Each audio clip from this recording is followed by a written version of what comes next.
jadilah pahlawan. Marilah kawan, buat perubahan demi satu tujuan, Indonesia yang gemilang. Sadar pajak, ayo kita tanamkan dari sekarang demi masa depan. Sadar pajak untuk kejayaan kita dan juga rakyat Indonesia. Sadar pajak dalam pendidikan.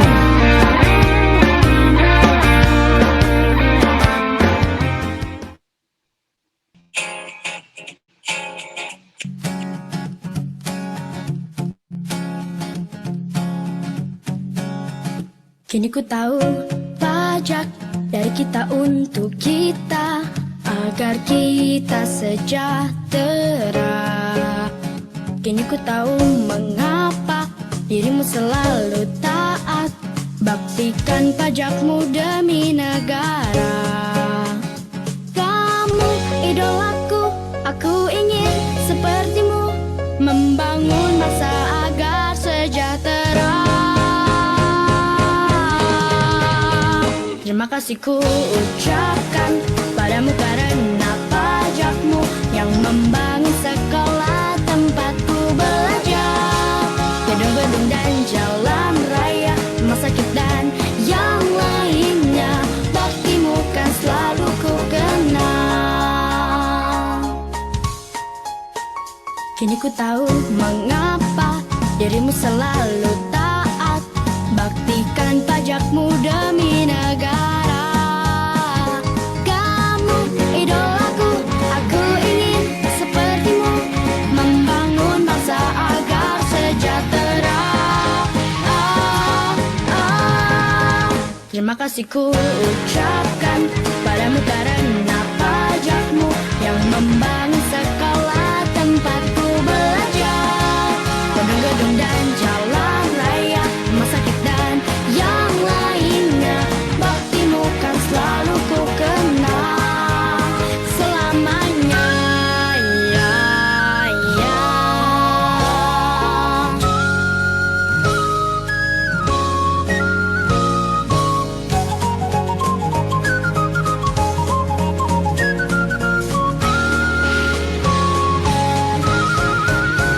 Terima kasih ku ucapkan padamu karena pajakmu yang membangun sekolah tempatku belajar, gedung-gedung dan jalan raya, rumah sakit dan yang lainnya. Baktimu kan selalu ku kenang. Terima kasih ku ucapkan padamu karena pajakmu yang membangun sekolah tempatku belajar, gedung-gedung dan jalan raya, rumah sakit dan yang lainnya. Baktimu kan selalu ku kenang. Baktimu kan selalu ku kenang selamanya, selamanya. Ini ku tahu. Selamat datang kepada para peserta webinar perpajakan. Kami ucapkan terima kasih atas kehadiran Anda.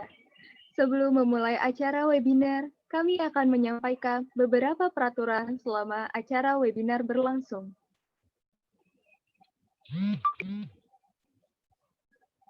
Peserta diwajibkan untuk 1. Memakai pakaian bebas sopan. 2. Menonaktifkan mikrofon Zoom Meet selama webinar berlangsung kecuali telah dipersilahkan oleh MC. Mengaktifkan kamera selama webinar berlangsung, menggunakan background yang telah disediakan panitia, menyimak materi webinar dengan seksama, mengikuti acara webinar dari awal sampai akhir, menjaga ketertiban dan kenyamanan selama webinar, menggunakan format nama Zoom, nama lengkap, underscore, nama sekolah, atau kampus, atau instansi, atau lainnya. Dan yang terakhir, mengisi lembar evaluasi sebagai absensi. Peserta tidak diperkenankan memakai pakaian yang kurang sopan, Mengaktifkan mikrofon Zoom selama webinar berlangsung kecuali telah dipersilakan oleh MC, mengganggu ketertiban dan kenyamanan jalannya webinar, dan meninggalkan Zoom sebelum acara selesai tanpa alasan yang jelas. Webinar akan dimulai tepat pada pukul 10 waktu Indonesia Barat. Terima kasih.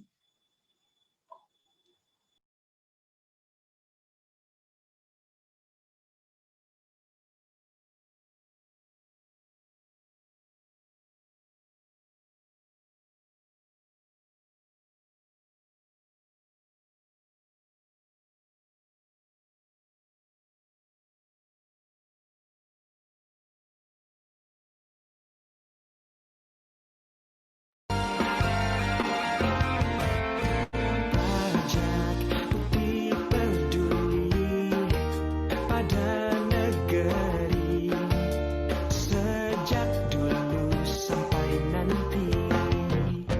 Pajak mari dimengerti, manfaatnya pasti. Sadari dalam pendidikan sekarang ini. Sungsikan lengan, bangun harapan, generasi muda jadilah pahlawan. Marilah kawan, buat perubahan demi satu tujuan, Indonesia yang gemilang. Sadar pajak, ayo kita tanamkan dari sekarang demi masa depan. Sadar pajak untuk kejayaan kita dan juga rakyat Indonesia. Sadar pajak dalam pendidikan.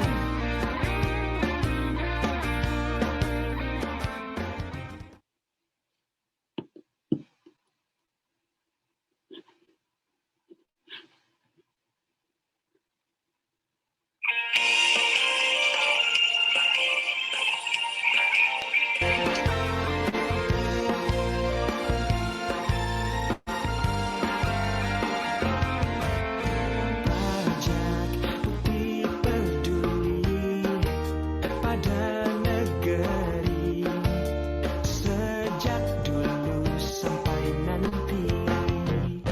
Pajak mari dimengerti, manfaatnya pasti. Sadari dalam pendidikan sekarang ini. Sungsikan lengan, bangun harapan, generasi muda jadilah pahlawan. Marilah kawan, buat perubahan demi satu tujuan, Indonesia yang gemilang. Sadar pajak, ayo kita tanamkan dari sekarang demi masa depan. Sadar pajak untuk kejayaan kita dan juga rakyat Indonesia. Sadar pajak dalam pendidikan.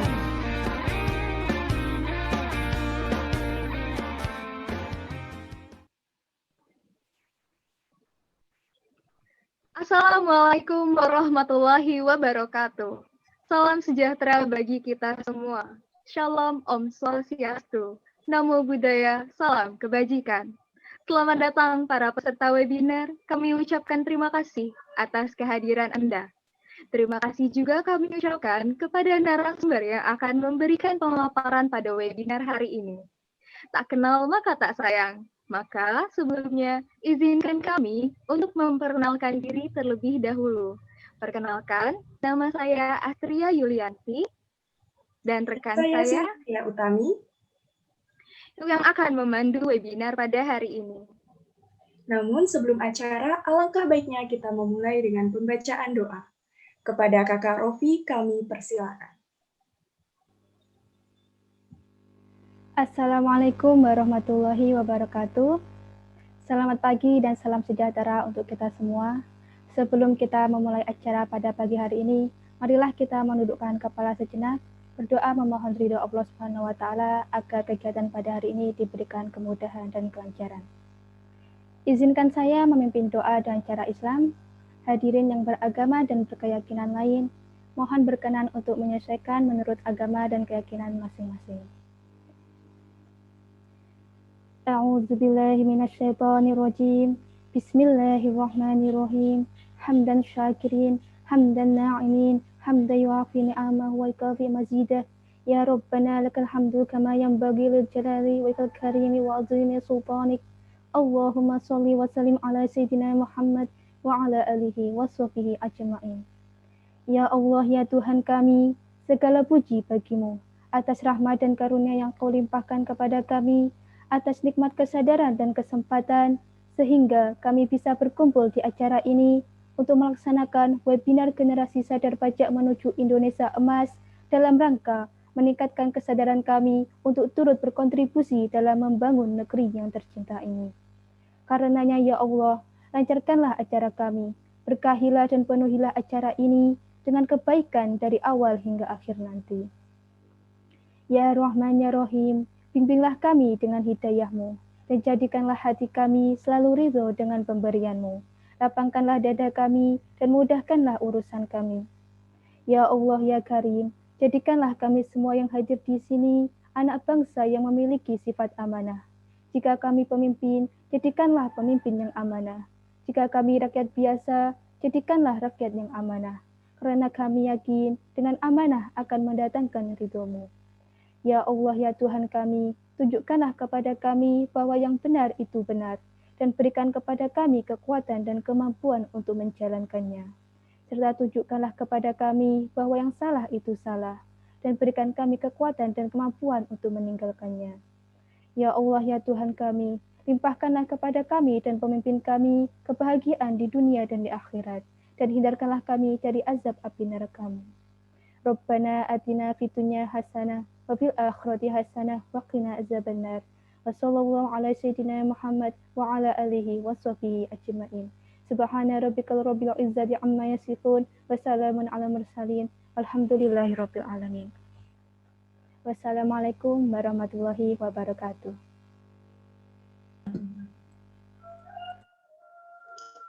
Baik, terima kasih kepada Kakak Rofi yang telah memimpin pembacaan doa. Rangkaian acara selanjutnya yaitu menyanyikan lagu kebangsaan Indonesia Raya. Kepada seluruh peserta dimohon untuk tetap mematikan mikrofon.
Baik, terima kasih.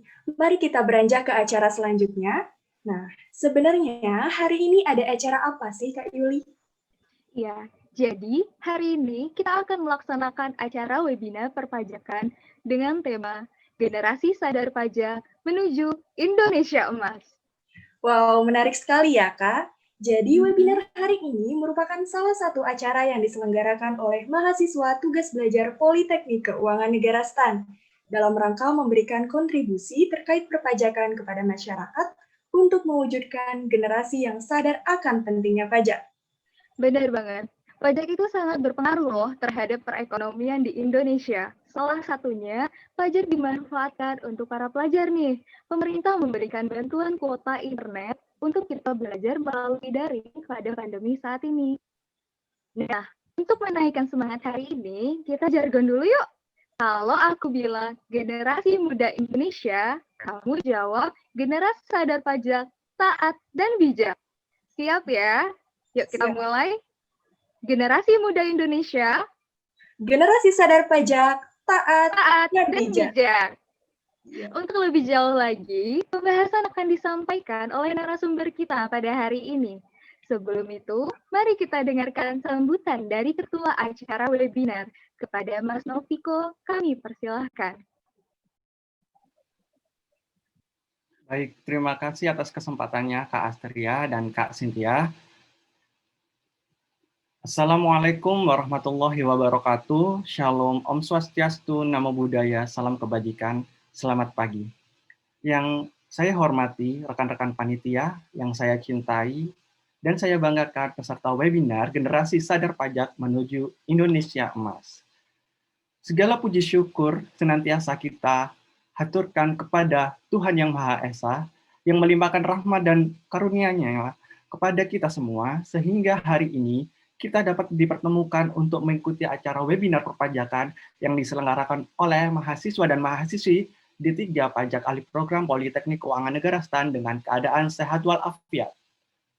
Kami mengucapkan selamat datang kepada peserta webinar, di mana kita memiliki kesempatan untuk berbagi informasi tentang perpajakan yang ada di Indonesia, serta manfaatnya yang kita rasakan sebagai warga negara Indonesia. Melalui kegiatan ini, diharapkan dapat meningkatkan pemahaman dan kesadaran kita mengenai pajak. Pada webinar perpajakan ini, tema yang kami angkat adalah Generasi Sadar Pajak Menuju Indonesia Emas. Berkaitan dengan tema tersebut, kami menghadirkan beberapa narasumber sebagai pemateri atau pembicara yang menyampaikan materi terkait tema utama pada webinar ini. Izinkan pula saya mewakili panitia menyapa peserta webinar. Sesuai recent update dari panitia, peserta webinar ini ternyata berasal dari berbagai macam daerah, seperti Aceh, Sumatera Utara, Sumatera Barat, Sulawesi Tengah, Kalimantan, Jambi, Bali, dan seluruh kota dan kabupaten di Pulau Jawa. Serta nih ada yang paling jauh dari Munchen, Jerman. Walau kita diverse, kita berasal dari latar belakang yang berbeda, daerah yang berbeda, instansi maupun yang lainnya, tapi kita memiliki tujuan yang sama, yakni membangun Indonesia menjadi negara yang maju dan yang terbaik. Long story short, if you want to be better, you don't have to be afraid. Pay your tax for building this country. It will be great.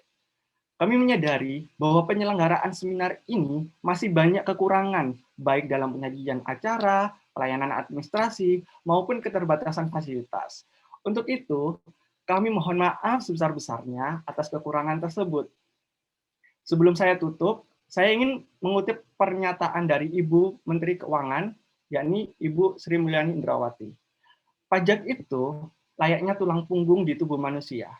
Kalau Republik ini ingin bergerak, berdiri tegak, dihormati rakyatnya, dan disegani, maka harus ditopang dengan tulang punggung yang kuat. Kalau rapuh, entah itu osteoporosis atau salah bentuk, maka badan kita ikut kena dampaknya. Serta, buat kita semua sebagai generasi muda yang sadar pajak, jangan lelah untuk mencintai negeri ini. Akhir kata, semoga peserta webinar dapat mengikuti acara webinar ini dengan lancar, mendapatkan manfaat yang besar, dan dapat meneladaninya dalam kehidupan sehari-hari. Akhirul kalam, wassalamualaikum warahmatullahi wabarakatuh. Selamat pagi, Om Santi Santi Om, Namo Buddhaya, salam kebajikan. Baik, terima kasih kepada Mas Noviko atas sambutannya. Selanjutnya kita beranjak ke acara inti pada hari ini yang akan dimoderatori oleh Kak Made. Sebenarnya siapa sih Kak Made ini? Mari kita lihat profil berikut.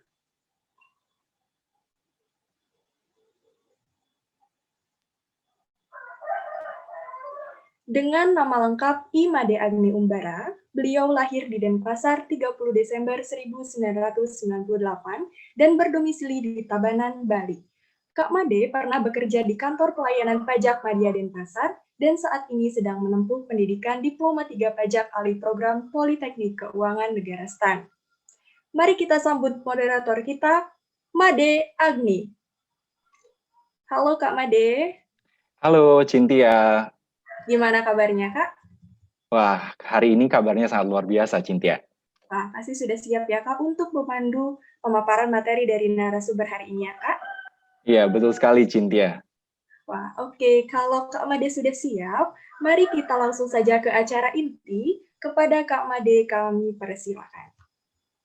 Baik, terima kasih Cintia dan Kak Astria selaku MC.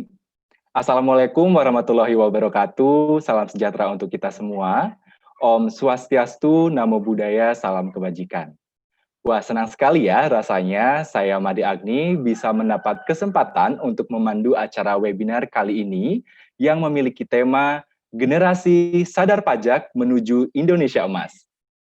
Nah, webinar ini akan membahas mengenai apa sih itu pajak dan mengapa ya pajak itu penting, dan tentunya bagaimana peran generasi muda terkait pajak untuk menuju Indonesia Emas. Nah, menarik bukan? Nah, pada acara webinar ini akan membahas materi bersama 4 orang pembicara.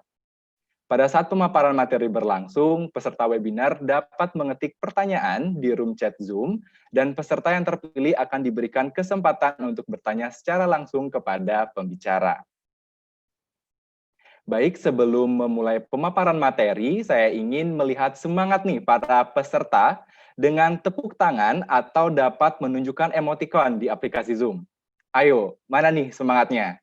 Biar kita semangat mengikuti kegiatan webinar pada hari ini.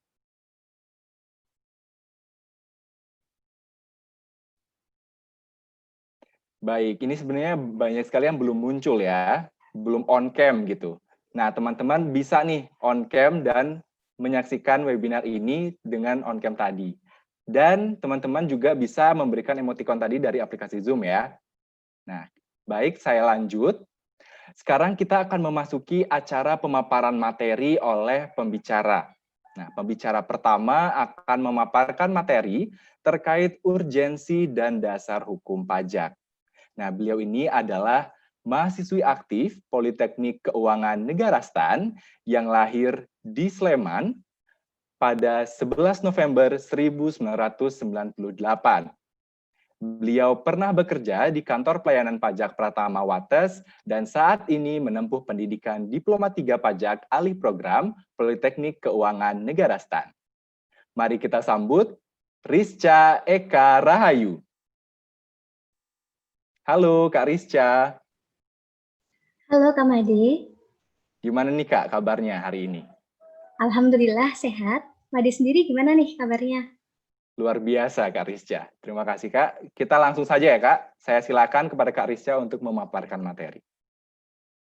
Baik, terima kasih Made atas waktunya. Sebelumnya, Assalamualaikum warahmatullahi wabarakatuh. Halo teman-teman, selamat pagi. Gimana nih? Siap kan ya untuk menyimak materi pada pagi hari ini? Seperti yang dijelaskan oleh Kak Made, Kakak di sini akan membahas mengenai konsep dan urgensi pajak dalam kehidupan manusia serta dasar hukum pajak. Nah, pajak, apa sih yang teman-teman pikirkan saat mendengar kata pajak? Mungkin ada yang berpikir kalau pajak itu mengurangi uang kita. Atau ada juga nih yang berpikir kalau pajak itu sebuah pemaksaan. Atau ada juga nih yang berpikir kalau pajak itu bentuk sumbangsi kita bersama untuk membangun negeri kita. Nah, apapun pemikiran kita tentang pajak, pada dasarnya pajak memang merupakan sebuah terminologi yang mengundang banyak opini, persepsi, dan pemikiran di masyarakat. Tentu opini dari masyarakat ini ditimbulkan oleh berbagai faktor. Faktor yang pertama adalah adanya ketidaktahuan tentang apa itu pajak dan untuk apa pajak itu dipungut nih, sehingga menimbulkan opini yang beragam. Faktor yang kedua yaitu ada kecurigaan yang timbul dari pihak-pihak tertentu terhadap pemungutan pajak yang dianggap rawan untuk diselewengkan oleh pihak pemungut pajak. Nah, hal ini menimbulkan pemikiran untuk tidak mau menjalankan kewajiban sebagai pembayar pajak nih. Faktor yang ketiga yaitu adanya anggapan bahwa pajak itu memberatkan, sehingga menimbulkan berbagai cara atau strategi untuk menghindari pembayaran pajak. Nah, faktor yang keempat yaitu adanya kesadaran akan pentingnya pajak bagi keberlangsungan hidup berbangsa, bermasyarakat, dan bernegara. Nah, kesadaran masyarakat akan pentingnya pajak dalam faktor keempat tadi merupakan kondisi ideal yang ingin kita capai bersama. Selanjutnya, Kak.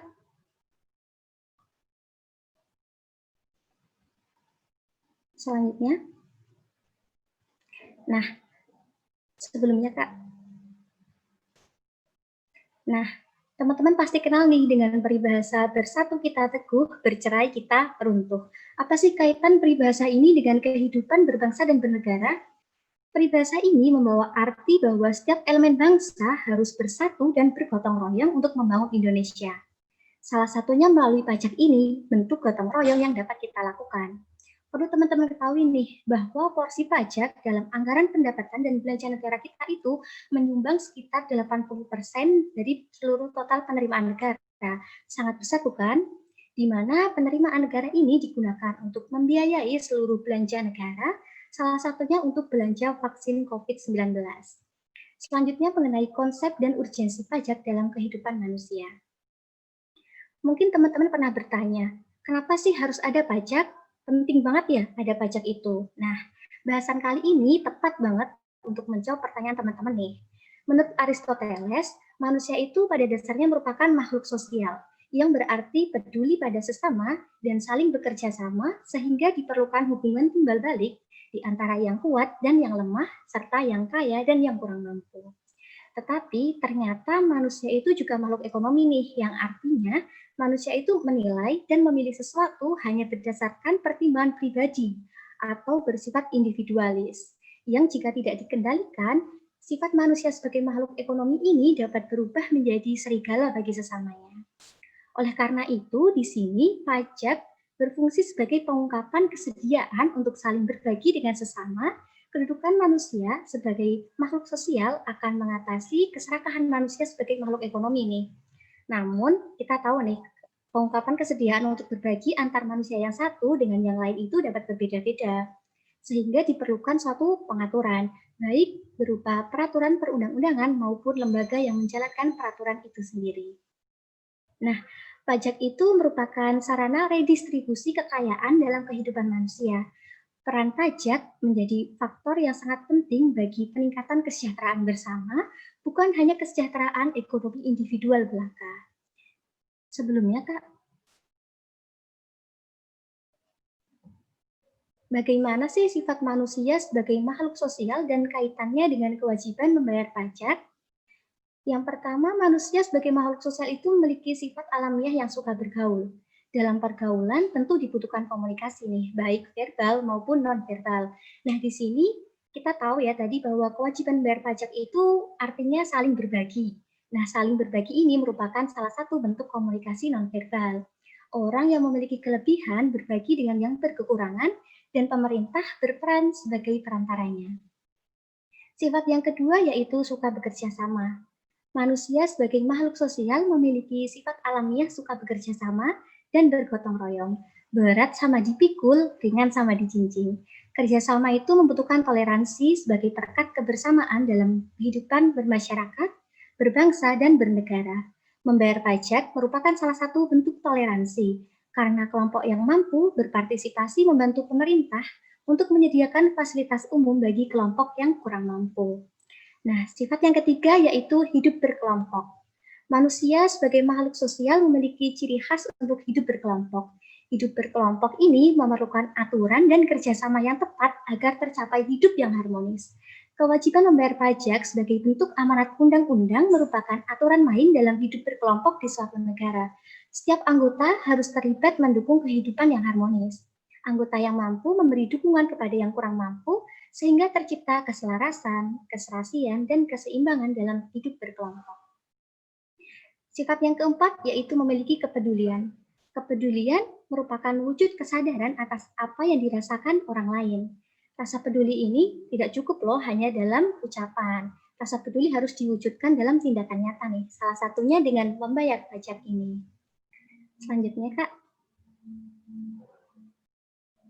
Nah, selanjutnya mengenai dasar hukum pajak. Dasar utama perpajakan di Indonesia ini berpijak pada pasal 23A Undang-Undang Dasar Republik Indonesia tahun 1945, pajak dan pungutan lain yang bersifat memaksa untuk keperluan negara diatur dalam undang-undang. Sebagai tindak lanjut dari pasal 23A Undang-Undang Dasar 1945 ini, diterbitkan undang-undang yang mengatur tata cara penyelenggaraan perpajakan. Selanjutnya. Nah, berikut undang-undangnya.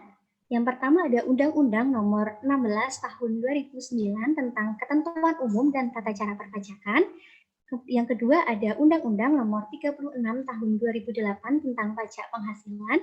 Yang ketiga ada Undang-Undang Nomor 42 Tahun 2009 tentang Pajak Pertambahan Nilai dan Pajak Penjualan Barang Mewah. Yang keempat ada Undang-Undang Nomor 14 Tahun 2002 tentang Pengadilan Pajak. Yang kelima ada Undang-Undang Nomor 28 Tahun 2009 tentang Pajak Daerah dan Retribusi Daerah. Yang keenam ada Undang-Undang Nomor 10 Tahun 2020 tentang Bea Materai. Yang ketujuh ada Undang-Undang Nomor 12 Tahun 1994 tentang Pajak Bumi dan Bangunan. Dan yang terakhir ada Undang-Undang Nomor 19 Tahun 2000 tentang Penagihan Pajak dengan Surat Paksa. Nah, gimana, bisa dipahami kah? Sekian yang dapat saya sampaikan, ada kurangnya saya mohon maaf, semoga materi yang saya sampaikan dapat menambah pengetahuan kita mengenai pentingnya pajak. Wassalamualaikum warahmatullahi wabarakatuh. Selanjutnya saya kembalikan kepada moderator. Baik, terima kasih Kak Rizca atas pemaparan materi yang luar biasa. Pemaparan materi dari Kak Rizca ini bisa menjadi pengantar untuk materi-materi selanjutnya, karena ini saling berkelanjutan gitu ya. Baik, selanjutnya pemaparan materi oleh pembicara kedua. Materi yang akan dipaparkan oleh pembicara kedua ini mengenai bagaimana sejarah pajak di Indonesia dan kaitan antara pajak dan Pancasila. Nah, beliau adalah mahasiswi aktif Politeknik Keuangan Negara STAN yang lahir di Sleman pada 30 Juni 1999. Saat ini menempuh pendidikan Diploma 3 Pajak alih program Politeknik Keuangan Negara STAN. Nah, sebelum melanjutkan pendidikan Diploma 3 ini, beliau pernah bekerja di Kantor Pelayanan Pajak Pratama Bantul. Ini dia pembicara kedua, Yuriska Banowati. Halo, Kak Yuriska. Halo, Made. Bagaimana kabarnya, Kak? Kabar saya seperti Made, sangat luar biasa di pagi hari ini. Tetap semangat ya, Made. Iya, silakan Kak, dimulai pemaparan materinya. Baik, terima kasih Made atas kesempatan yang diberikan. Selamat pagi semuanya. Assalamualaikum warahmatullahi wabarakatuh. Salam sejahtera untuk semuanya. Om Swastiastu, Namo Buddhaya, salam kebajikan. Baik, seperti yang telah disampaikan oleh Made, saya Yuriska Banowati. Di sini saya akan memaparkan tentang dua hal. Yang pertama mengenai sejarah pajak di Indonesia, dan yang kedua mengenai keterkaitan antara pajak dan juga Pancasila. Oke, kita masuk pada pokok bahasan kita yang pertama, yaitu sejarah pajak di Indonesia. Untuk memudahkan teman-teman dalam membayangkan sejarah pajak di Indonesia, saya telah membagi dalam 3 fase. Fase yang pertama adalah fase kerajaan. Teman-teman, pada saat itu rakyat sudah mengenal adanya upeti yang diberikan kepada raja, di mana upeti yang diberikan kepada raja tersebut bersifat memaksa dan juga bersifat wajib. Nah, hal ini berarti sama dengan konsep pajak yang ada di Indonesia saat ini. Akan tetapi, upeti yang awalnya hanya digunakan oleh raja tersebut atau dipersembahkan untuk raja tersebut, seiring berjalannya waktu berubah dan digunakan juga untuk kepentingan rakyat. Sehingga kerajaan pada saat itu membuat peraturan-peraturan sehingga upeti yang dibayarkan dari rakyat kepada raja dan akhirnya disalurkan kembali kepada rakyat tersebut bisa lebih memiliki aspek keadilan. Nah, setelah itu kita masuk ke fase penjajahan. Pada fase ini, Belanda dan juga Jepang telah mengenalkan pajak di Indonesia dengan membuat berbagai macam peraturan atau berbagai macam ordonansi yang berlaku. Nah, saat itu ada banyak sekali ordonansi pajak. Ada ordonansi pajak kekayaan, ordonansi pajak motor, ordonansi pajak rumah tangga, dan lain sebagainya. Selanjutnya, setelah kita sudah selesai pada masa penjajahan, kita masuk pada fase kemerdekaan atau saat ini. Nah, teman-teman, saat ini pemerintah sendiri bersama dengan Dewan Perwakilan Rakyat sudah melakukan reformasi Undang-Undang Perpajakan.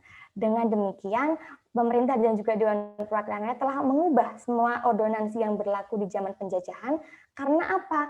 Karena dianggap kurang sesuai, terlalu banyak sehingga sulit untuk diimplementasikan. Selain itu juga masih terdapat banyak unsur kolonial yang ada dalam ordonansi tersebut. Sehingga pemerintah dan Dewan Perwakilan Rakyat sepakat untuk mengundangkan 5 paket undang-undang yang baru. Ada apa aja? Yang pertama ada Undang-Undang Ketentuan Umum Perpajakan atau KUP, ada Undang-Undang Pajak Penghasilan, ada Undang-Undang PPN dan PPNBM, ada Undang-Undang PBB atau Pajak Bumi dan Bangunan, dan yang terakhir ada Undang-Undang mengenai Bea Materai. Selain itu, pemerintah juga mengubah sistem pajak dari yang semula merupakan official assessment menjadi self-assessment, sehingga di sini rakyat diberikan kepercayaan oleh pemerintah untuk menghitung dan melaporkan pajaknya sendiri. Jika sudah diberikan kepercayaan, berarti sebagai wajib pajak yang baik, kita harus mempertanggungjawabkan. Selanjutnya, next slide. Nah, di sini saya sudah memasuki pokok bahasan yang kedua, yaitu keterkaitan antara Pancasila dengan pajak. Mungkin di benak teman-teman saat ini bertanya-tanya ya, sebenarnya apa sih keterkaitan pajak dan juga Pancasila? Memangnya ada keterkaitan pajak dengan Pancasila itu? Jika ada itu di sila berapa ya, Kak? Nah, untuk menjawab pertanyaan-pertanyaan itu, kita mulai dulu dengan sebuah konsep bersama, yaitu Pancasila merupakan ideologi bangsa Indonesia, di mana Pancasila sebagai ideologi negara berarti bahwa setiap sila itu mengandung cita-cita, mengandung tujuan hidup bersama, dan juga mengandung sistem nilai yang khas. Ideologi ini juga digunakan untuk kita, para penyelenggara negara dan juga warga negara, untuk mewujudkan salah satunya kesejahteraan bangsa. Teman-teman, salah satu aspek dari perwujudan kesejahteraan bangsa itu dapat kita lakukan melalui kesadaran kita sebagai warga negara untuk taat dan patuh akan pajak. Selanjutnya, ayo kita breakdown satu persatu. Kira-kira setiap sila ini kaitannya apa sih dengan pajak? Oke. Yang pertama ada sila yang pertama, yaitu ketuhanan yang Maha Esa. Implementasi dan makna dari sila pertama Pancasila ini adalah kita sebagai manusia harus memiliki rasa syukur, harus memiliki rasa toleransi yang tinggi, dan juga keikhlasan. Kalau rasa syukur sendiri, saya membreakdown ini menjadi 2 bagian. Yang pertama rasa syukur secara lisan, dan juga rasa syukur secara perbuatan. Kalau rasa syukur secara lisan, saya yakin sekali teman-teman di sini sudah sering melakukan ya. Contohnya saja kalau kita habis mendapatkan nikmat dari Tuhan, kita mengucapkan alhamdulillah, kita mengucapkan puji Tuhan. Nah, itu salah satu bentuk rasa syukur kita secara lisan. Selanjutnya ada rasa syukur secara perbuatan. Kalau rasa syukur secara perbuatan dalam pajak itu diwujudkan dengan kita, contohnya misalnya sudah menjadi wajib pajak nih, mempunyai penghasilan di atas PTKP, kita kita melaporkan pajak, itu merupakan contoh rasa syukur kita secara perbuatan, karena kita mampu dan kita mau berbagi nikmat Tuhan kepada sesama. Sikap yang kedua yaitu toleransi. Toleransi berarti kita sebagai manusia mempunyai rasa menghargai, semangat untuk menghargai perbedaan yang tinggi. Pasti teman-teman di sini juga sependapat ya dengan saya bahwa kita mempunyai rasa toleransi yang tinggi, berarti kita mampu untuk menerima segala perbedaan yang ada. Karena apa? Karena kita merupakan bangsa Indonesia, di mana bangsa Indonesia itu mempunyai semboyan Bhinneka Tunggal Ika yang berarti berbeda-beda, tapi tetap satu jua. Nah, karena kita paham nih bahwa ada suatu perbedaan di sini, maka sebagai warga negara yang baik, tentunya kita juga sadar bahwa dari sisi ekonomi sendiri masih ada perbedaan atau gap antara masyarakat yang mampu dan masyarakat yang kurang mampu. Nah, kaitan dengan sikap toleransi ini adalah kita sebagai masyarakat yang mampu mau untuk mendistribusikan kesejahteraan yang kita miliki kepada teman-teman kita yang masih kurang mampu. Di sini negara berperan untuk apa? Untuk menjadi fasilitator pendistribusi kesejahteraan tersebut. Nah, kesejahteraan tadi dapat kita distribusikan untuk melakukan pembangunan, untuk membangun infrastruktur. Bahkan baru-baru ini saat kita sedang menghadapi pandemi COVID-19, kita bisa dari uang pajak itu memiliki atau membeli sarana dan prasarana kesehatan. Kita memberikan insentif kepada tenaga kesehatan, dan saat ini yang 2021 ini baru, yaitu kita bisa mengadakan vaksin untuk menanggulangi pandemi COVID-19. Nah, berarti pajak itu berguna banget kan? Selanjutnya adalah sikap ikhlas.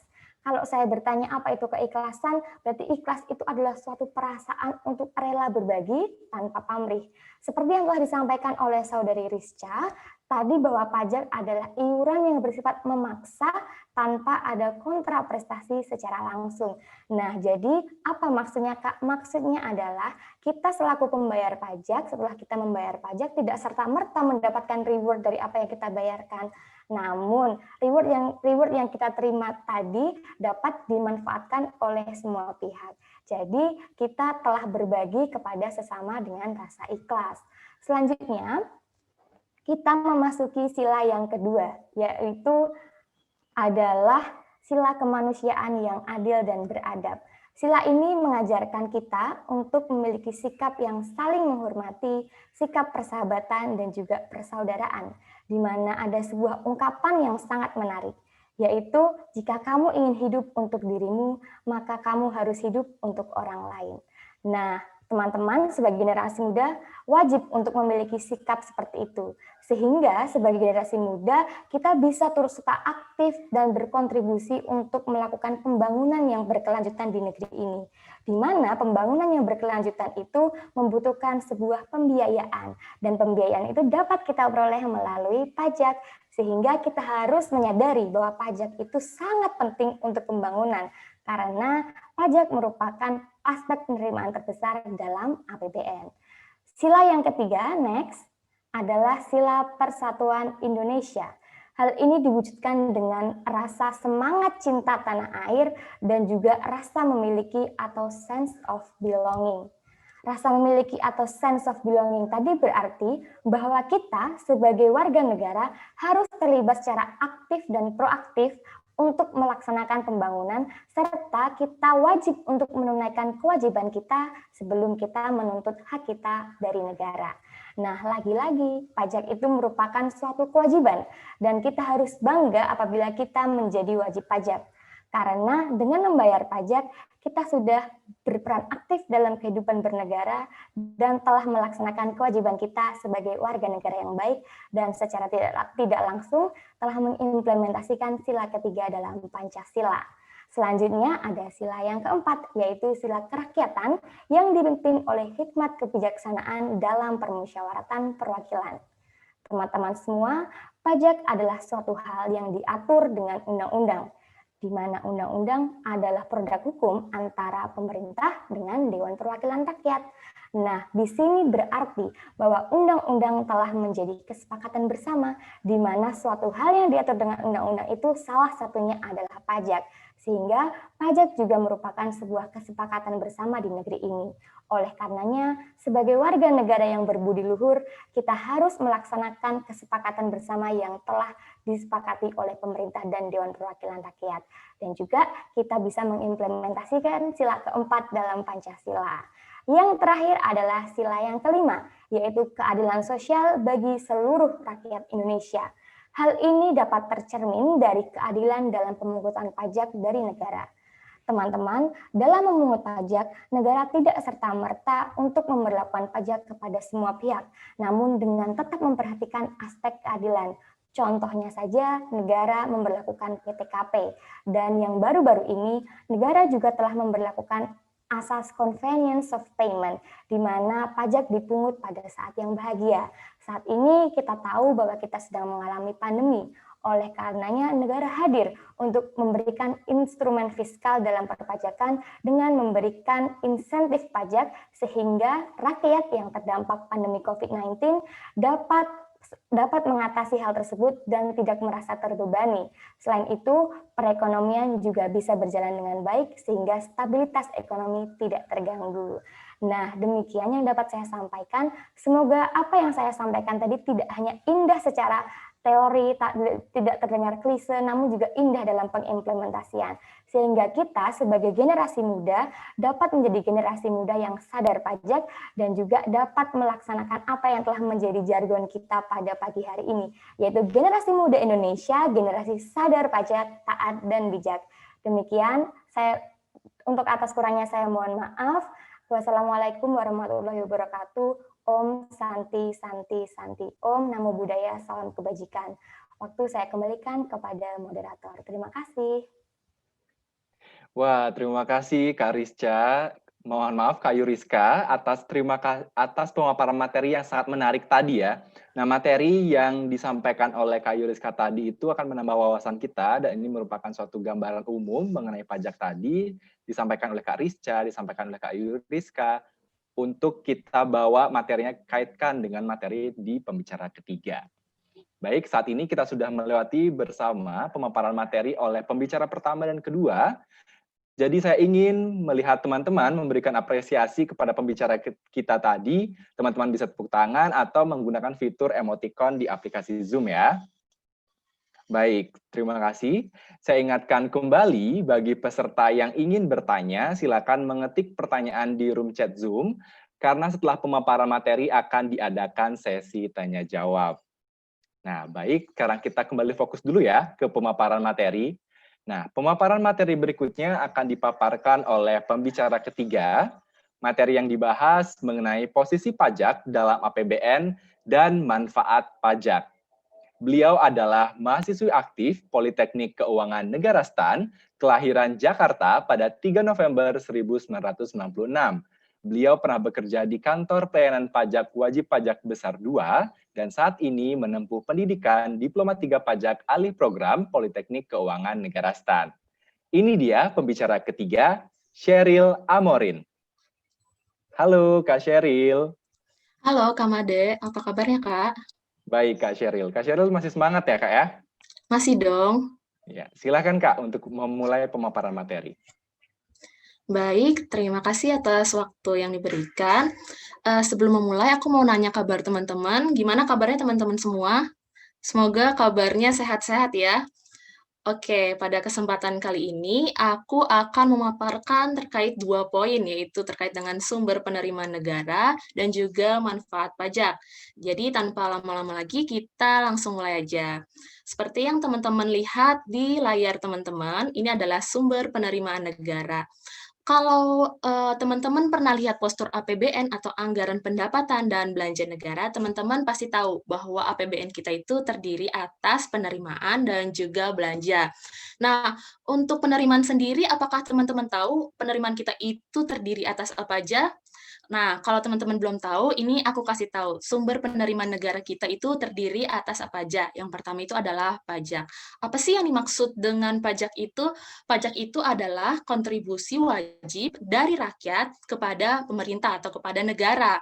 Contohnya apa sih, Kak, pajak itu? Contohnya itu adalah pajak pertambahan nilai yang paling sering kita temui di kehidupan sehari-hari. Pajak pertambahan nilai atau PPN, contohnya misalnya kita belanja ke Swalayan atau Indomaret, kemudian kita membeli suatu produk. Atas pembelian produk tersebut dikenai pajak pertambahan nilai. Kalau teman-teman perhatiin, di struk belanja kita itu ada disebutkan berapa pajak pertambahan nilai atau PPN yang kita bayarkan. Nah, itu adalah contoh pajak yang merupakan sumber penerimaan negara. Selain itu, ada apa lagi sih contoh pajak? Contoh pajak itu ada yang namanya pajak penghasilan. Misalnya nih, orang tua teman-teman mendapatkan penghasilan, atau bahkan teman-teman sendiri sudah ada yang mendapatkan penghasilan. Nah, penghasilannya itu juga akan dikenakan pajak. Kemudian contoh lainnya itu adalah pajak atas barang mewah. Pajak atas barang mewah misalnya kita beli mobil, kemudian mobil itu dikenai pajak. Nah, pajak itu juga merupakan sumber penerimaan negara. Selanjutnya yang kedua, itu ada PNBP. Apa sih yang dimaksud dengan PNBP? PNBP sendiri itu kepanjangan dari penerimaan negara bukan pajak.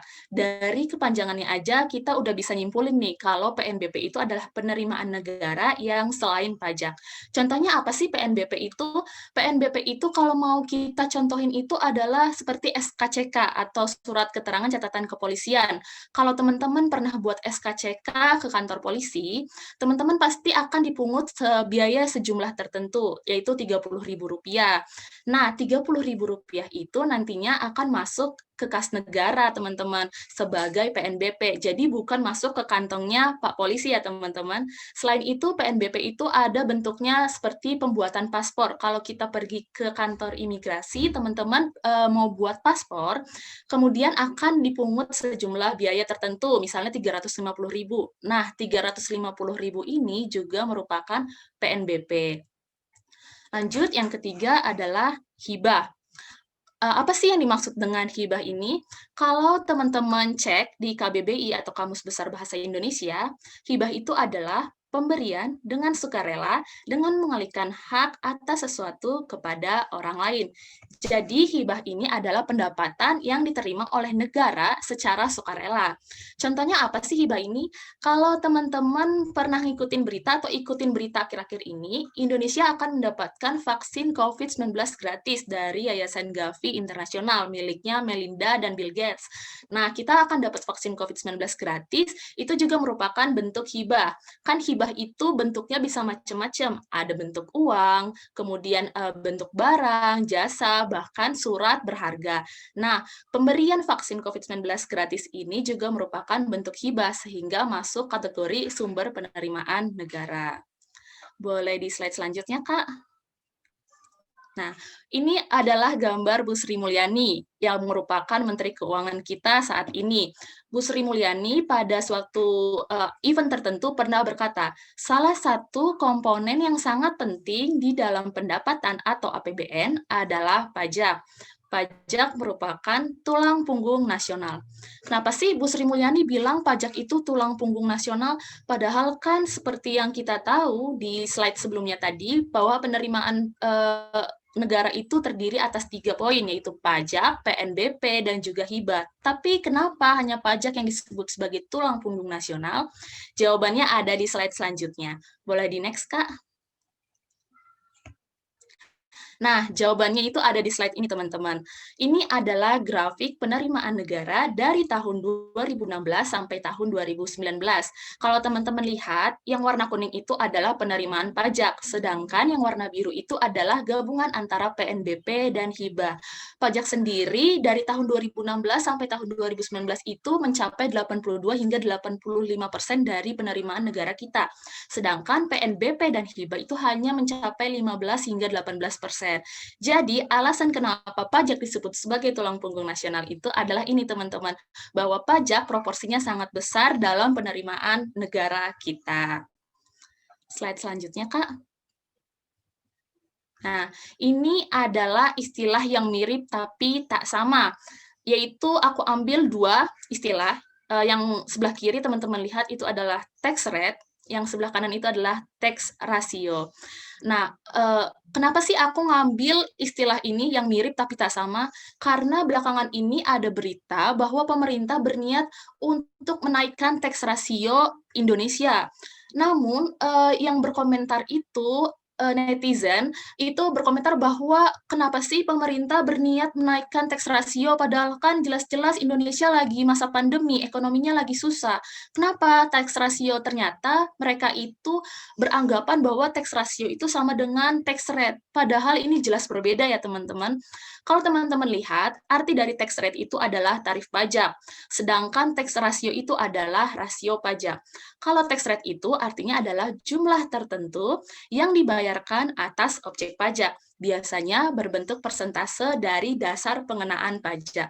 Contohnya gimana? Contohnya seperti yang aku contohin tadi itu adalah saat kita belanja ke Indomaret, kemudian membeli suatu produk, kemudian dikenakan PPN atau pajak pertambahan nilai sebesar 10%. Nah, 10% itu merupakan tarif pajak. Sedangkan tax ratio itu adalah perbandingan atau persentase penerimaan pajak terhadap produk domestik bruto. Kalau kita ibaratin nih ya, tax ratio itu penerimaan pajak atas produk domestik bruto dalam suatu masa tertentu. Misalnya selama tahun 2020, produk domestik bruto Indonesia itu adalah sekian miliar. Kemudian pajaknya itu atau tax ratio penerimaannya itu akan disebut sebagai tax ratio. Kalau teman-teman pengen tahu tax ratio Indonesia itu berapa sih, kita bisa lihat di slide selanjutnya. Boleh di next, Kak? Nah, ini adalah tax ratio tahun 2018. Data ini aku ambil dari OECD atau Organisasi Kerjasama dan Pembangunan Ekonomi. Di tahun 2018 ini aku ambil beberapa negara termasuk Indonesia. Kalau teman-teman lihat di sebelah kiri itu adalah negara-negara Asia Tenggara atau ASEAN. Sedangkan di sebelah kanan itu adalah negara-negara dengan tax ratio yang termasuk tinggi, teman-teman. Kalau teman-teman lihat, Indonesia itu bahkan di Asia Tenggara tax ratio-nya sangat kecil ya, hanya 11,9% pada tahun 2018. Dibandingkan juga dengan New Zealand yang tax ratio-nya itu mencapai 32,7%. Padahal kalau kita mau bandingkan, jumlah penduduk di Indonesia itu bisa mencapai 267 juta sekian, sedangkan di New Zealand hanya 4,8 juta rupiah. 4,8 juta jiwa. Tapi kenapa ya kok bisa tax ratio di mereka itu lebih besar dibandingkan di Indonesia? Nah, itulah kenapa pemerintah berniat untuk menaikkan tax ratio kita. Kenapa sih pemerintah berniat untuk meningkatkan tax ratio Indonesia? Yang pertama, kalau tax ratio itu tinggi, otomatis kan penerimaan pajak kita juga tinggi. Nah, penerimaan pajak yang tinggi ini nanti bisa untuk membiayai program pemerintah untuk meningkatkan kesejahteraan masyarakat. Jadi, alasan kenapa pemerintah meningkatkan tax ratio itu supaya pemerintah bisa membayar atau membiayai segala program yang dicanangkan pemerintah untuk masyarakat, karena manfaatnya juga akan diterima oleh masyarakat. Boleh slide selanjutnya, Kak? Nah, pajak untuk apa sih? Nah, di sini kita akan cari tahu manfaat pajak, terutama dalam masa pandemi yang terjadi di tahun 2020, bahkan sampai berlangsung di tahun 2021 ini. Boleh di selanjutnya, Kak? Next. Nah, manfaat pajak salah satunya itu adalah vaksin COVID-19 gratis. Pasti teman-teman udah tahu dong, kan udah ngikutin berita atau mungkin berita dari sosial media bahwa pemerintah akan menggratiskan COVID-19 untuk masyarakat. Dananya dari mana sih? Apakah dananya itu berasal dari uang para pejabat publik? Bukan, teman-teman. Dananya itu berasal dari pajak. Jadi, uang yang kita bayarkan sebagai pajak ke negara itu akan kembali lagi ke kita berupa vaksin COVID-19 gratis. Selanjutnya, selain itu ada juga subsidi kuota internet untuk 44,3 juta penerima. Pasti teman-teman di sini ada yang sebagian sudah menerima kuota gratis. Kenapa sih kita dapat kuota gratis? Ini semua dibuat oleh pemerintah untuk membantu kita dalam program pembelajaran jarak jauh. Jadi walaupun kita nggak bisa masuk ke sekolah secara offline bertemu dengan teman-teman, tapi kita bisa belajar, tetap belajar melalui internet. Nah, subsidi kuota ini asal dananya dari mana? Asalnya dari pajak juga, teman-teman. Jadi, beberapa bulan terakhir ini, kalau kita dapat subsidi kuota internet gratis, itu asalnya dari pajak, dari uang yang kita kumpulkan. Selanjutnya, ada juga nih bantuan kartu prakerja untuk peningkatan skill para pencari kerja. Teman-teman juga pastikan udah tahu terkait dengan informasi ini. Kalau teman-teman ikutin, ini itu diberikan kepada para lulusan yang sedang mencari pekerjaan. Nanti yang berhak itu akan mendapatkan uang tunai dan juga bisa mengikuti kursus-kursus di berbagai web yang sudah ditentukan oleh pemerintah. Jadi, bantuan kartu prakerja ini asalnya juga dari dana pajak kita. Selanjutnya, nah ini juga adalah terkait dengan keadaan ekonomi sekarang yang pandemi. Jadi pemerintah membuat kebijakan untuk membagikan BLT bagi pegawai bergaji di bawah 5 juta dan juga guru honorer. Ini semua juga dananya berasal dari pajak yang telah kita kumpulkan. Next, di slide selanjutnya, Kak. Dan lain-lain. Jadi manfaat pajak itu ada banyak, teman-teman, bukan cuma 4 yang tadi. Apa aja sih manfaat pajak? Yang pertama adalah untuk infrastruktur. Nah, di infrastruktur ini, teman-teman itu pastikan tahu ada jalan Trans Papua yang sedang dibuat sekarang, atau jalan tol Trans Sumatera, kemudian ada jembatan Suramadu yang sudah jadi, yang sudah bisa kita nikmati, beserta juga dengan MRT dan LRT di beberapa titik yang sudah bisa kita nikmati. Itu semua asal dananya adalah berasal dari pajak, teman-teman. Selain di infrastruktur, ada juga untuk pendidikan. Nah, di pendidikan ini bisa untuk perbaikan sekolah umum yang rusak, kemudian ada penyelesaian pembangunan kampus yang mangkrak, atau bahkan untuk gaji guru PNS dan honorer. Semua dananya ini juga berasal dari pajak. Selain itu, selanjutnya Kak, untuk pertahanan dan keamanan, ini juga dananya asalnya dari pajak loh teman-teman. Contohnya beli alutsista. Pasti alutsista itu adalah alat utama sistem pertahanan. Contohnya itu apa? Kapal tempur, kemudian tank, dan juga senjata. Lalu juga untuk membiayai gaji TNI atau Polri. Itu semua asalnya dari uang pajak. Dan juga untuk transfer ke daerah. Transfer ke daerah ini sebenarnya macamnya banyak ya teman-teman, ada dana alokasi umum, dana alokasi khusus, kemudian juga ada dana desa, tapi yang aku cantumin di sini ada dana desa, karena ini sering banget loh teman-teman kalau ngikutin berita, bahwa pemerintah telah mencairkan dana desa sekian miliar. Selain itu, teman-teman juga kalau mau tahu lebih lanjut terkait dengan manfaat pajak selain yang aku sampaikan tadi, teman-teman bisa buka di website www.kemenq.go.id/alokasi pajakmu. Di situ teman-teman bisa dapat insight-insight baru terkait dengan manfaat pajak di kehidupan kita. Ya, sekian pemaparan materi dari aku. Semoga teman-teman makin mengerti terkait dengan sumber penerimaan negara itu apa aja dan juga manfaat pajak. Kurang lebihnya mohon maaf, aku kembalikan ke moderator. Baik, terima kasih Kak Sheryl atas pemaparan materi yang sangat rinci dan tentunya menambah wawasan kita terkait dengan posisi pajak dan manfaat pajak. Nah, selanjutnya pemaparan materi terakhir oleh pembicara keempat yang akan memaparkan materi mengenai apa saja jenis pajak dan bagaimana sih persiapan menjadi wajib pajak. Nah, pembicara keempat ini adalah mahasiswi aktif Politeknik Keuangan Negara STAN yang berasal dari Kutacane, Aceh Tenggara. Beliau yang lahir pada 4 November 1997 pernah bekerja di kantor pelayanan pajak Langsa. Sama seperti pembicara sebelumnya, saat ini beliau sedang menempuh pendidikan Diploma 3 Pajak alih program Politeknik Keuangan Negara STAN.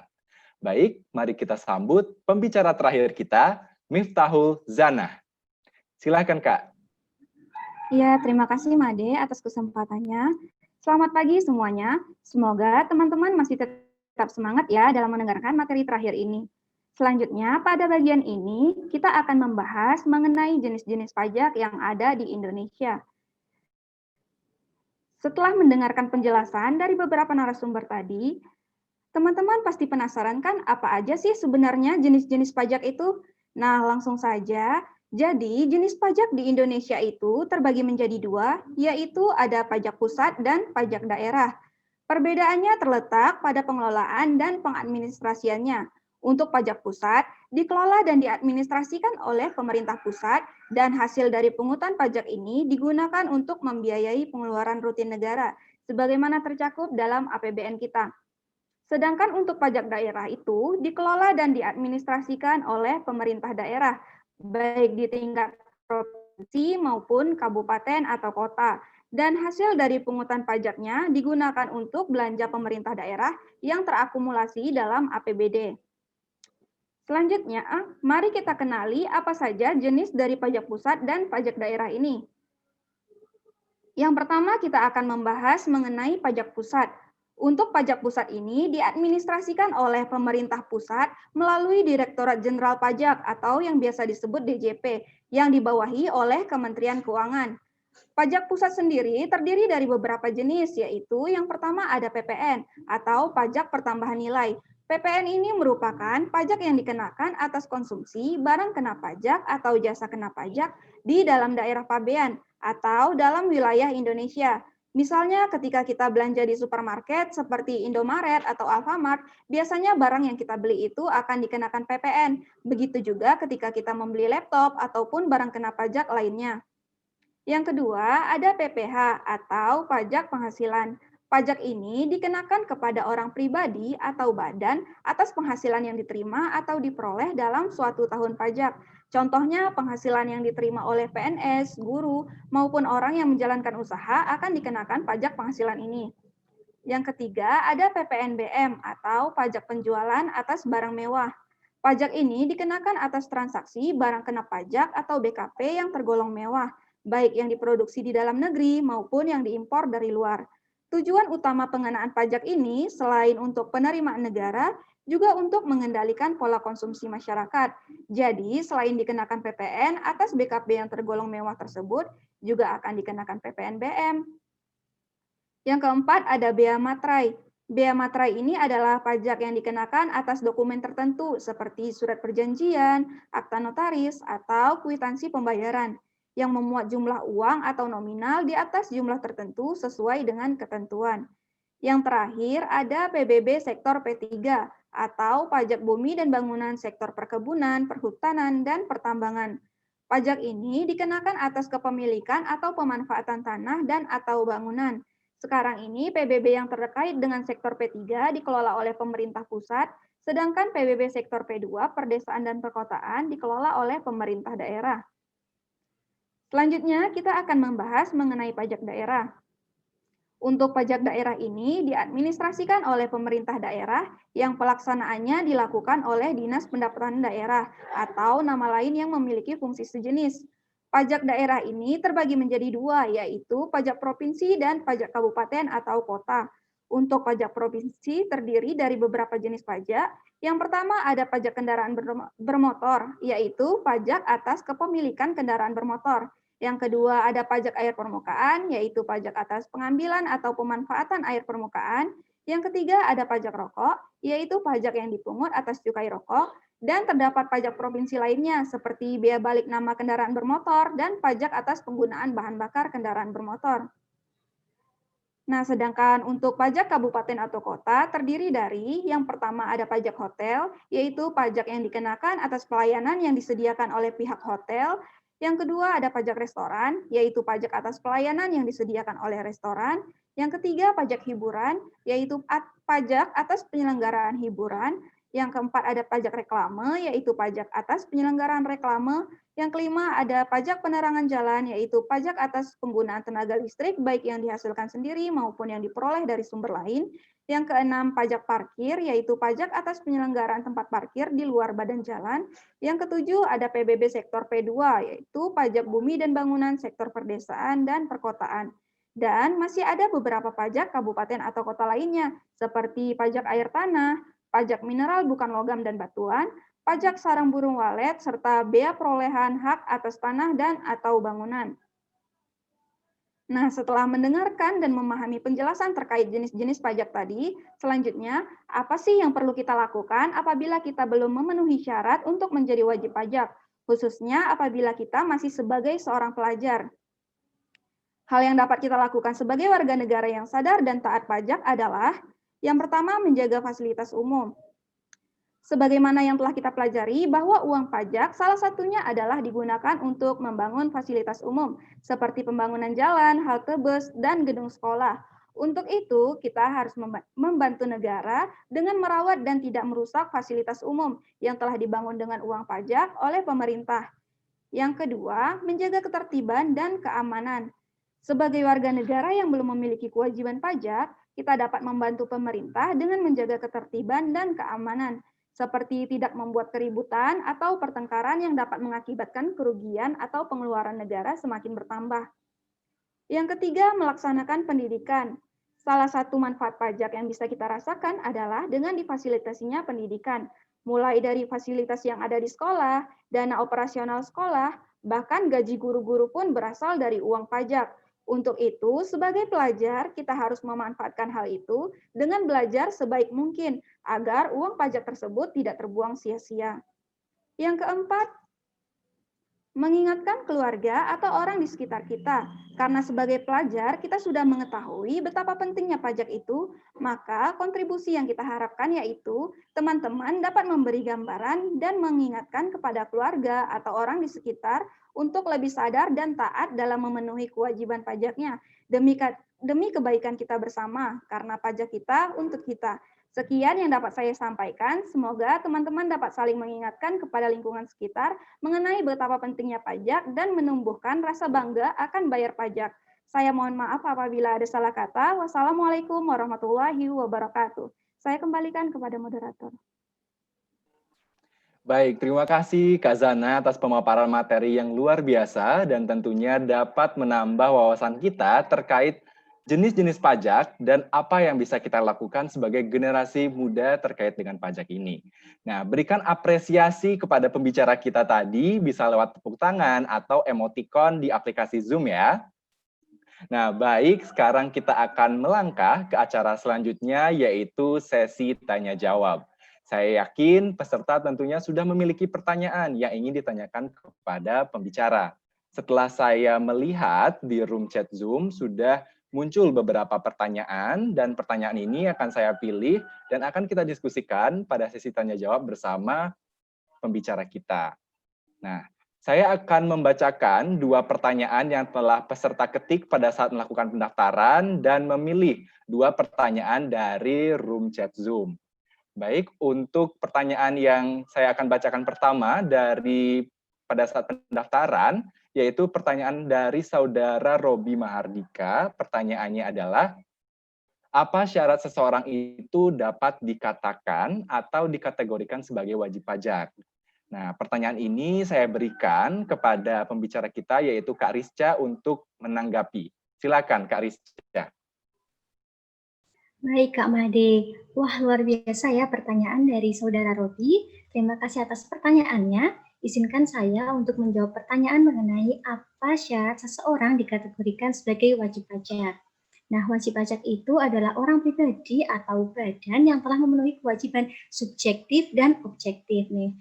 Syarat subjektif adalah prasyarat yang sesuai dengan ketentuan mengenai subjek pajak dalam Undang-Undang Pajak Penghasilan. Subjek pajak itu dibagi menjadi 2, subjek pajak dalam negeri dan subjek pajak luar negeri. Kita fokus membahas mengenai subjek pajak dalam negeri ya. Nah, subjek pajak dalam negeri sendiri dibagi lagi menjadi 3 nih. Ada orang pribadi, badan, dan warisan yang belum terbagi. Kita fokus lagi untuk membahas yang orang pribadi. Subjek pajak dalam negeri orang pribadi adalah mereka yang bertempat tinggal di Indonesia, mereka yang berada di Indonesia lebih dari 183 hari dalam jangka waktu 12 bulan, atau mereka yang dalam suatu tahun pajak berada di Indonesia dan mempunyai niat untuk bertempat tinggal di Indonesia. Jadi pada dasarnya kita semua adalah subjek pajak nih, karena memenuhi persyaratan subjektif yang tadi saya sebutkan.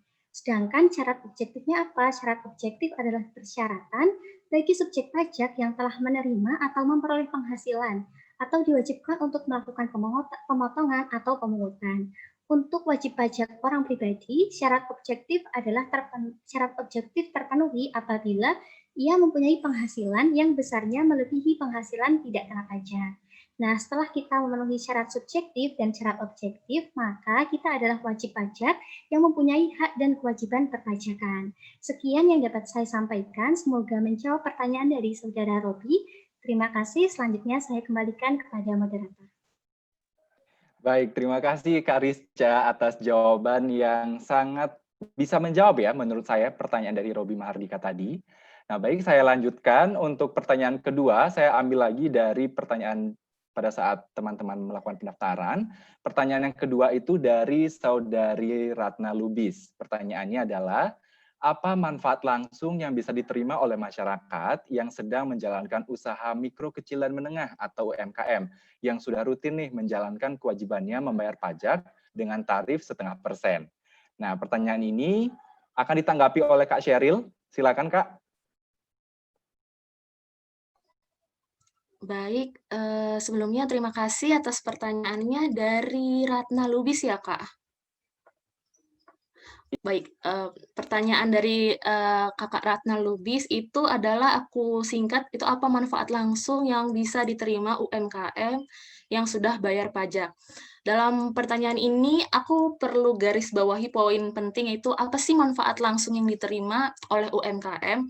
Nah, sebelum kita cari tahu jawabannya, kita perlu menyamakan definisi dulu, teman-teman. Apa sih manfaat langsung itu? Kalau aku definisiin manfaat langsung itu, ibaratnya kita membayar sesuatu, lalu langsung mendapatkan manfaatnya pada saat itu juga. Contohnya tuh kayak tadi, kita mau membuat paspor, kita bayar 350.000, kemudian kita akan mendapatkan paspor sejumlah halaman tertentu. Nah, kalau dalam pajak itu manfaatnya tidak langsung ya teman-teman, bukan manfaat langsung seperti yang aku sebutin tadi itu. Jadi, kalau misalnya kayak ada UMKM nih, terus dia jual pakaian secara online, misalnya sebulan itu dia bayar pajaknya Rp100.000. Nah, setelah melakukan pembayaran pajak, dia tidak akan mendapatkan manfaat pada saat itu juga. Tapi uang yang dikumpulkan, pajak yang dikumpulkan bersama-sama dengan pajak yang lain nantinya, akan digunakan untuk membangun fasilitas-fasilitas publik, misalnya bangun jalan, kemudian halte bus, yang juga akan memudahkan UMKM tersebut dalam melaksanakan kegiatan usahanya. Misalnya gimana, kayak UMKM, jualan baju gitu di online shop. Nah, kemudian dia mengirimkan pakaian tersebut ke seluruh Indonesia, misalnya dia jualannya itu dari Jakarta, kemudian dia kirim ke Bekasi. Kalau jalan dari Jakarta ke Bekasi itu jelek, itu walaupun dia pakai JNT sekalipun, bisa paling lama waktunya nyampe itu bisa 3 hari sekian, 3 hari lebih lah gitu istilahnya.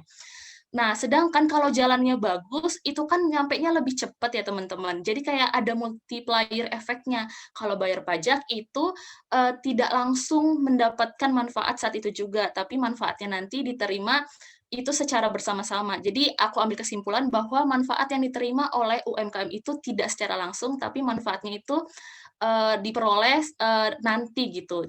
Jadi manfaatnya tidak secara langsung, bukan manfaat langsung. Mungkin itu aja kali ya Made jawaban aku. Semoga bisa menjawab pertanyaan dari Kak Ratna Lubis.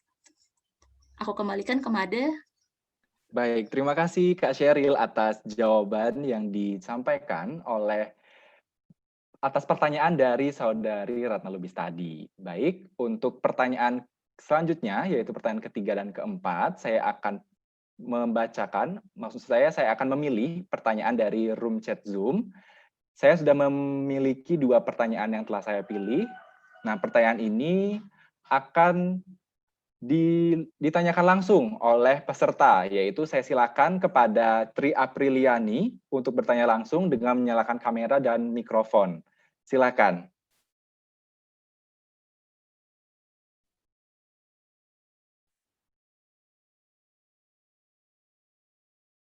Iya. Terima kasih atas kesempatannya. Suara saya terdengar ya, Kak? Terdengar. Ya. Terima kasih atas kesempatannya. Perkenalkan, nama saya Tri Apriliani dari UIN Jakarta. Izin bertanya, Kak, bagaimana sih pemenuhan kewajiban perpajakan bagi wajib pajak yang ingin taat dan sadar pajak? Gitu. Sekian, terima kasih. Baik, terima kasih Tri Apriliani atas pertanyaannya. Pertanyaan ini akan dijawab oleh Kak Zana. Silakan Kak Zana. Baik Kak Made, wah ini pertanyaan yang bagus sekali dari Tri Apriliani ya. Jadi bagaimana sih sebenarnya pemenuhan kewajiban perpajakan bagi wajib pajak yang ingin sadar dan taat pajak? Tentunya apabila kita telah memenuhi persyaratan sebagai wajib pajak, pertama kali kita harus mendaftarkan diri terlebih dahulu ke kantor pelayanan pajak di wilayah tempat kita terdaftar untuk mendapatkan nomor pokok wajib pajak atau yang biasa disebut sebagai NPWP. NPWP itu apa sih? Jadi NPWP itu mirip seperti KTP, yaitu sebagai tanda pengenal atau identitas diri. NPWP ini merupakan nomor yang diberikan kepada wajib pajak sebagai sarana administrasi perpajakan yang dipergunakan sebagai tanda pengenal atau identitas diri wajib pajak dalam melaksanakan hak dan kewajiban perpajakannya. Nah, apabila kita sudah mendaftarkan diri sebagai wajib pajak dan memiliki NPWP, maka timbul 3 kewajiban utama kita sebagai wajib pajak. Apa aja? Yaitu menghitung, menyetor, dan melaporkan pajak. Karena secara umum sistem pemungutan pajak kita menggunakan sistem self-assessment, di mana wajib pajak melakukan kewajiban utama pajaknya secara mandiri. Contohnya, apabila kita sebagai wajib pajak yang mempunyai usaha, maka setiap bulan kita harus punya catatan dan menghitung berapa sih penghasilan atas usaha kita tersebut.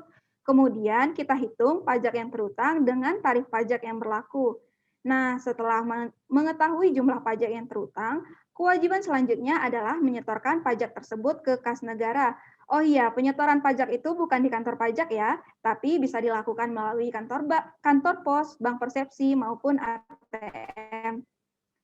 Selanjutnya adalah kewajiban melaporkan. Nah, untuk mempertanggungjawabkan dan membuktikan bahwa kita sudah melakukan pemenuhan kewajiban perpajakan dalam 1 tahun pajak, maka kita harus melaporkan kepada otoritas pajak menggunakan surat pemberitahuan atau SPT. SPT ini adalah surat yang dipergunakan oleh wajib pajak untuk melaporkan penghitungan dan pembayaran pajak, serta melaporkan harta dan kewajiban wajib pajak, yang tentunya harus sesuai dengan peraturan perundang-undangan perpajakan. Sekian jawaban dari saya, semoga bisa menjawab apa yang telah ditanyakan. Saya kembalikan kepada Kak Made.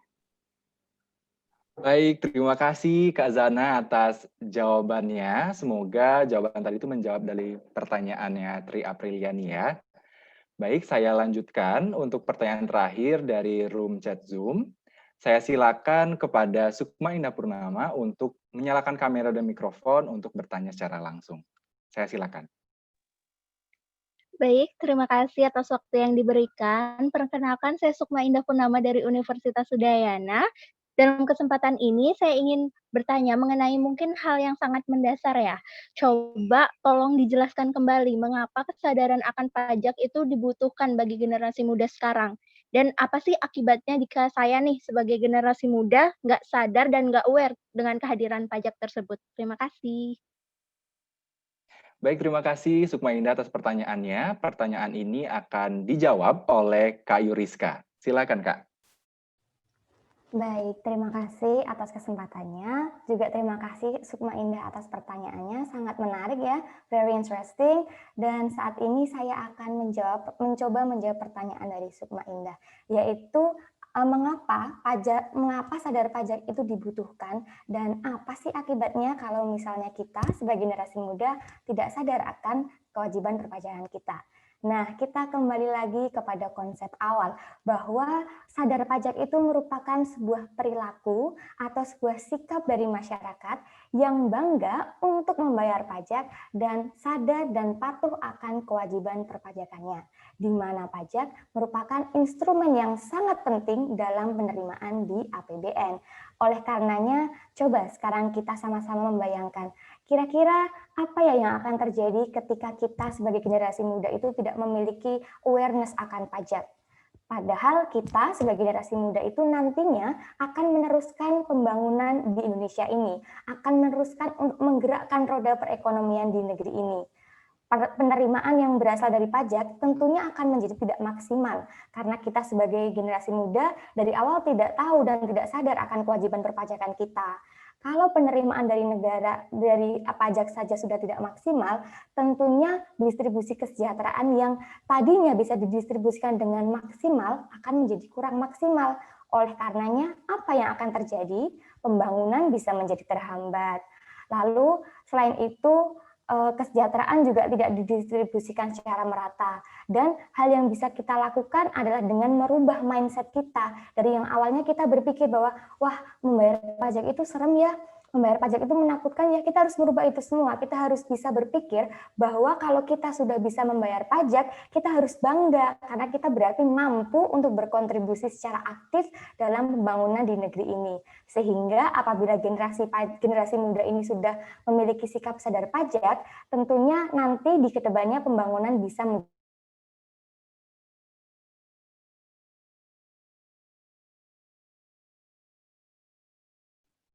Halo, maaf Kak Yuriska, sepertinya terputus Kak.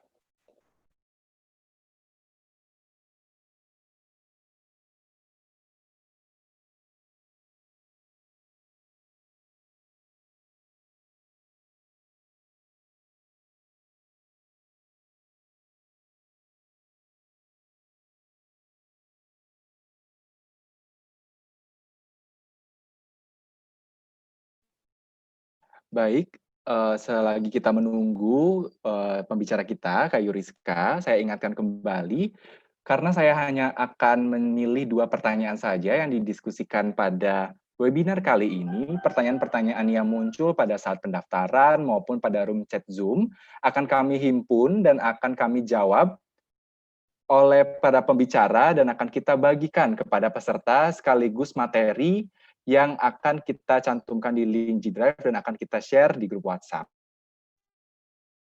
Jadi jangan berkecil hati dulu apabila pertanyaannya pada saat ini belum dijawab secara langsung oleh pembicara. Halo, apakah sudah bisa bergabung? Sudah, silakan Kak, dilanjutkan Kak. Baik, mungkin lebih tepatnya saya ulangi lagi ya daripada ada miss yang saya sampaikan seperti itu ya, Saudara Made. Baik, tadi pertanyaan dari Sukma adalah mengapa sadar pajak itu dibutuhkan dan apa akibatnya jika kita sebagai generasi muda tidak memiliki sikap sadar pajak seperti itu ya. Baik, yang pertama adalah kita harus mulai dari sebuah konsep umum dan kesepakatan bersama bahwa sadar pajak itu merupakan sikap kita sebagai warga negara yang bangga untuk membayar pajak dan bisa untuk melakukan kewajiban perpajakan kita secara taat dan secara patuh. Oleh karenanya, kita di sini memiliki kesadaran untuk turut serta dalam pembangunan di negeri ini. Nah, coba sekarang kita bayangkan bersama apabila kita sebagai generasi muda tidak memiliki sikap sadar pajak. Apa yang akan terjadi? Padahal pajak merupakan komponen terbesar dari penerimaan dalam APBN. Pastinya pembangunan akan terhambat. Selain itu, kesejahteraan yang semula bisa didistribusikan dengan maksimal menjadi tidak dapat terdistribusi secara maksimal karena penerimaan dari pajaknya sendiri berkurang. Nah, oleh karenanya, sebagai generasi muda, sebaiknya dan seharusnya kita mulai bisa merubah mindset kita. Kita bisa merubah paradigma kita dari yang sebelumnya berpikir bahwa membayar pajak adalah suatu hal yang menyeramkan, menjadi suatu hal yang membanggakan. Karena apa? Karena kita bisa berkontribusi secara aktif dalam pembangunan di negeri ini. Sehingga ketika kita sebagai generasi muda memiliki sikap sadar pajak, kita bangga membayar pajak dan kita menunaikan kewajiban perpajakan kita dengan maksimal, maka Indonesia Emas bukanlah sebuah keniscayaan, tetapi suatu hal yang bisa kita perjuangkan. Semoga jawaban saya bisa menjawab pertanyaan dari Saudari Sukma. Demikian saya kembalikan kepada moderator. Terima kasih sekali lagi.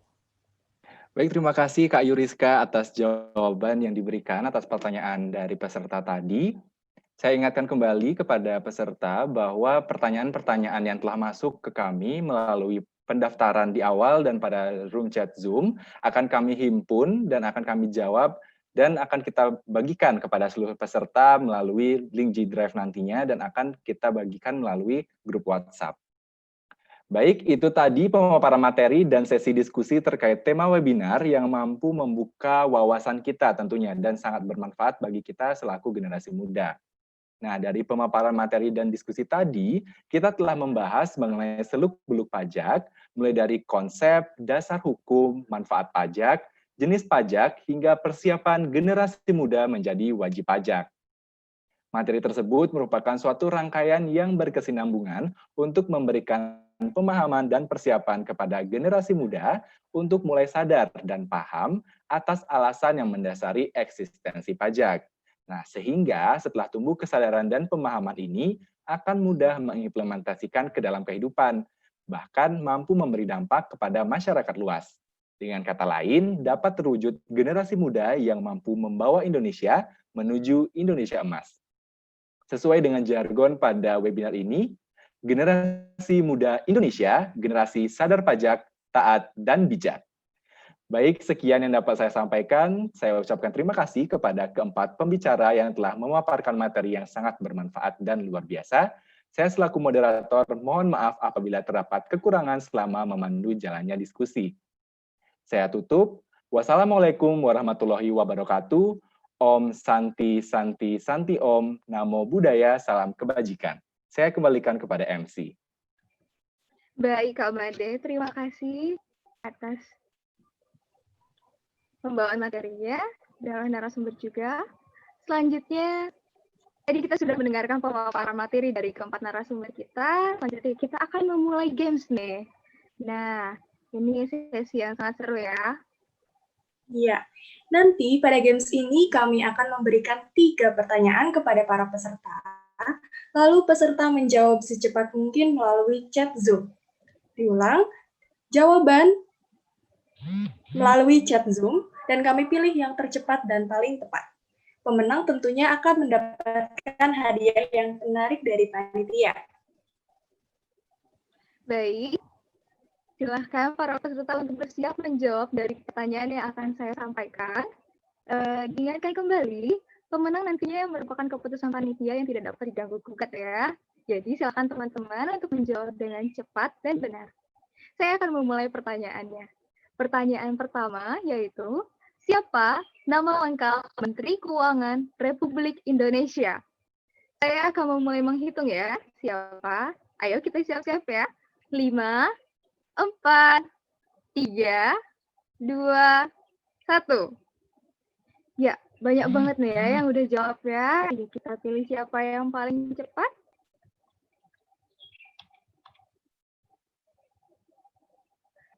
Selamat kepada kakak Ade Akbar yang telah jawab dengan paling cepat dan paling benar. Selamat ya, Kak.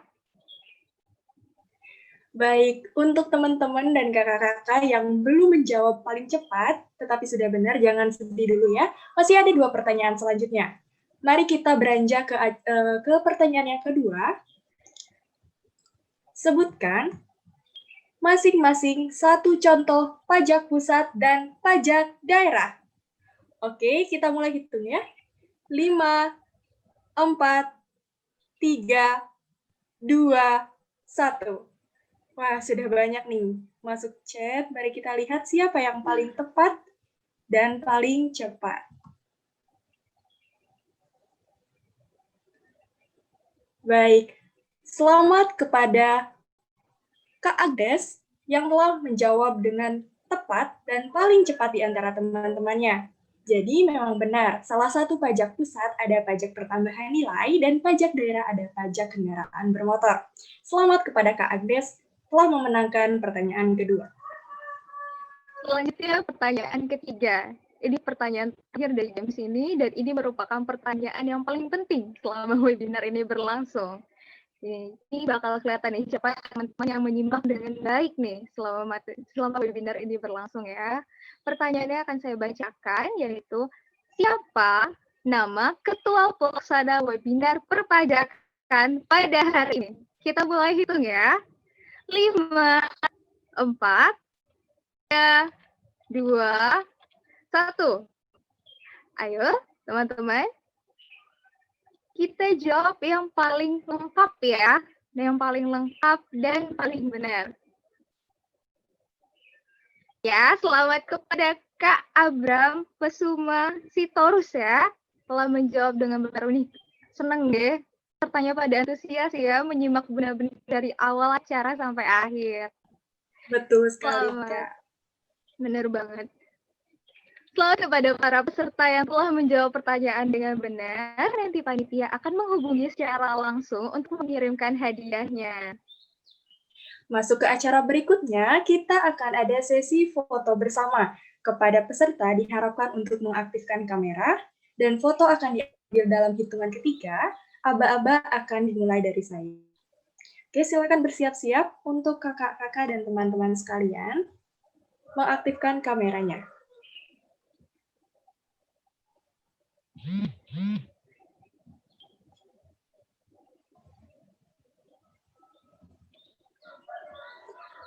Baik, kita akan mulai ya. Siap-siap. 1, 2, 3. Satu kali lagi. 1, 2, 3. Baik, terima kasih teman-teman. Sesi foto telah selesai, silakan Kak Yuli. Sebelum mengakhiri acara webinar hari ini, kami mengingatkan kepada seluruh peserta untuk mengisi absensi pada link yang telah kami kirimkan melalui grup WhatsApp. Baik, Alhamdulillah puji syukur kita telah sampai di penghujung acara. Kami seluruh panitia mengucapkan terima kasih kepada seluruh peserta karena telah mengikuti webinar hingga selesai. Mohon maaf atas semua kekurangan selama webinar berlangsung. Kami ulangi untuk mengisi daftar hadir dan survei pada link yang akan kami kirimkan melalui grup WhatsApp. Saya Cynthia Utami. Dan saya Astria Yulianti. Mewakili seluruh panitia mohon undur diri. Terima kasih. Wassalamualaikum warahmatullahi wabarakatuh.